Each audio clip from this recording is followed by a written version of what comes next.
The wisdom of subtle discernment in eternity, Part 2.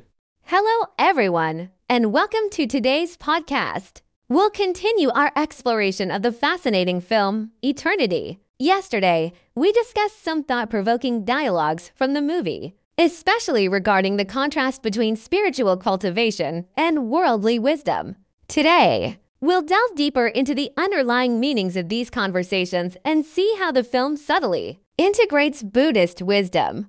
In the film, the housekeeper's brief comments on both the master and Shang Meng reveal a significant difference in their levels of spiritual cultivation. The housekeeper describes the master as a master of romance while noting that Shang Meng does not approach women. These simple statements set the stage by revealing their backgrounds and hinting at the plot's future developments. As a student, I understood the master's description to mean he passed through a garden of 100 flowers without a single petal clinging to him, which holds a certain truth. The core idea is to highlight Shang Meng's purity. Shang Meng's disinterest in women suggests that his six senses are relatively pure, indicating he's an achiever of the 10 good deeds. In Buddhism, one of the fruits of not engaging in sexual misconduct is the harmony of the six senses. This implies that Shang Meng has a strong foundation, free from the hindrances of the six senses, allowing him to quickly gain enlightenment through the Dharma. His defilements are subtle, characteristic of a celestial being.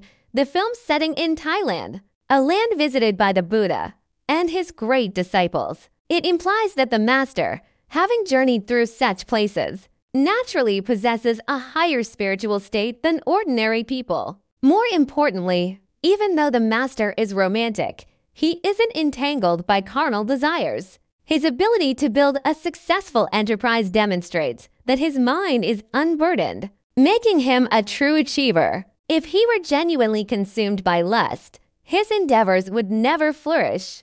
A true achiever could navigate the world with ease, like a fish in water, yet remain untainted. A pivotal scene in the film involves the master going out to find a woman for Shang Meng. As a student, I was puzzled.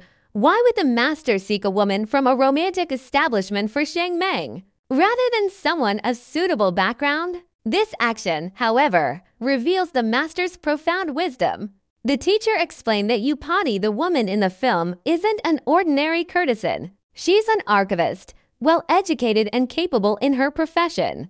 Her cultural sophistication and work experience might even surpass Shang Meng's, who is just starting his career. However, she is burdened by deep afflictions. The master's intention in finding Upati for Shang Meng wasn't for him to acquire a conventional wife, but rather for Shang Meng to use this unique circumstance as an opportunity to experience and validate the Dharma. The master finding a woman for Shang Meng is very important, the teacher emphasized. This wasn't because the master himself lacked female companionship. Instead, he foresaw the impending downfall of that household and knew that its inhabitants would soon be displaced. The master's actions were partly to help those who would lose their livelihoods, and partly to offer Shang Meng an opportunity for achievement. I also wondered why Upati later chose to follow the master, even though she was supposedly sought for his nephew.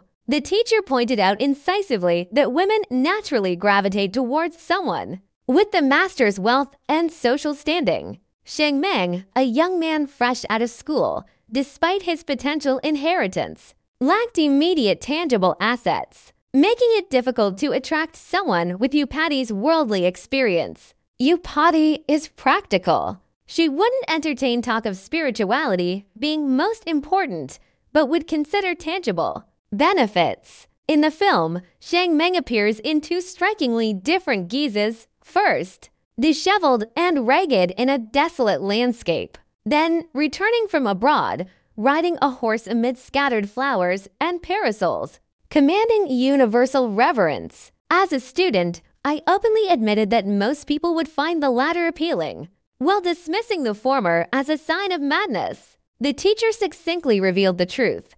People are shaped by what they are accustomed to. From a young age, we are conditioned to believe that riding a horse, being showered with flowers, and receiving universal respect are desirable. The housekeeper's perspective corroborated this. He saw the radiant Zhang Meng as a gentleman, and the disheveled one as mad.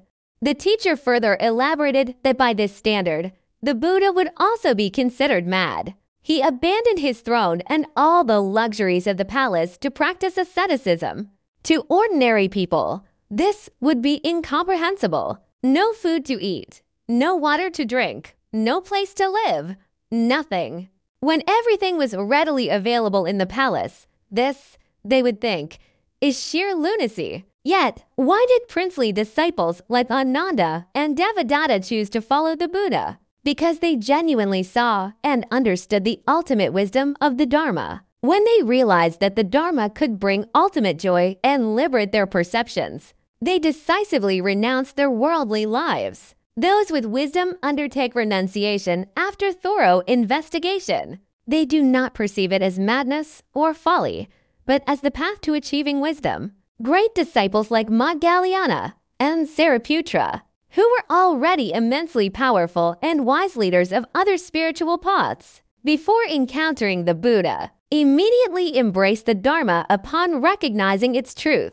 Therefore, those who seek liberation, enlightenment, wisdom, and blessings will ultimately embark on this path of cultivation. Although the world may see them as mad or foolish, they are, in reality, beings of profound wisdom. The housekeeper's inability to discern Zhang Meng's true state stems from his entanglement in the mundane affairs of the world, leaving him no time for quiet contemplation and observation. Not in her conversation with the master, Upati mentions that one can only discover their own flaws by looking in a mirror, and she expresses her wish for the master to be her good mirror. This dialogue is exceptionally brilliant and showcases Upati's intelligence and wisdom.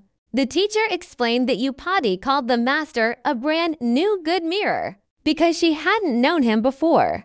Through his words and actions, she perceived his character and believed he could be a good mirror to help her see and change herself. Upati's statement, "One can only discover their own flaws by looking in a mirror," implicitly suggests that an outsider's perspective is clearer. The master could see her problems and help her to transform. When Upati said she needed a mirror, it carried multiple layers of meaning. First, she acknowledged her need for improvement. Second, she hoped the master would remain consistently by her side as her teacher, supervisor, and agent of change. Because a mirror needs to be looked into every day, the master understood her implicit request and pledged to be her mirror. Such high-level conversations between distinguished individuals are rich with unspoken implications. They don't communicate directly, but use subtle phrasing to probe, understand, and ultimately reach a mutual understanding. This sophisticated form of communication is precisely an embodiment of the wisdom of subtle discernment. Zhang Meng's inability to speak at this level stems from his lack of complete purification and his insufficient worldly wisdom and experience. As we conclude the podcast, let's revisit the cultivation of wisdom. I lamented my perceived gap between myself and the characters in the film. The teacher, however, directly pointed out, that's because you don't cultivate wisdom. If you cultivate wisdom, you'll have it.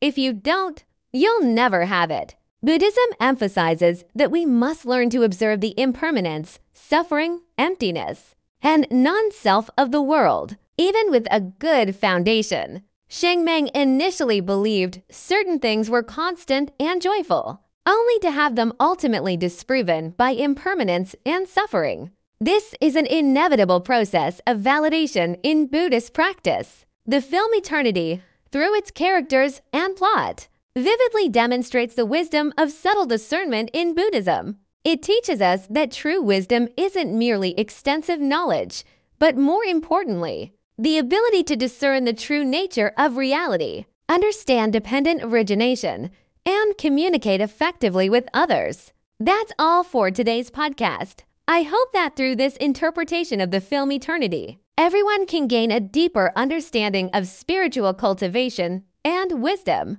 This film is not just a story, it's a mirror reflecting our attachments and delusions in the world. So, for those of you listening, have you also seen a reflection of yourselves in it? And have you begun to consider how to cultivate your own wisdom of subtle discernment?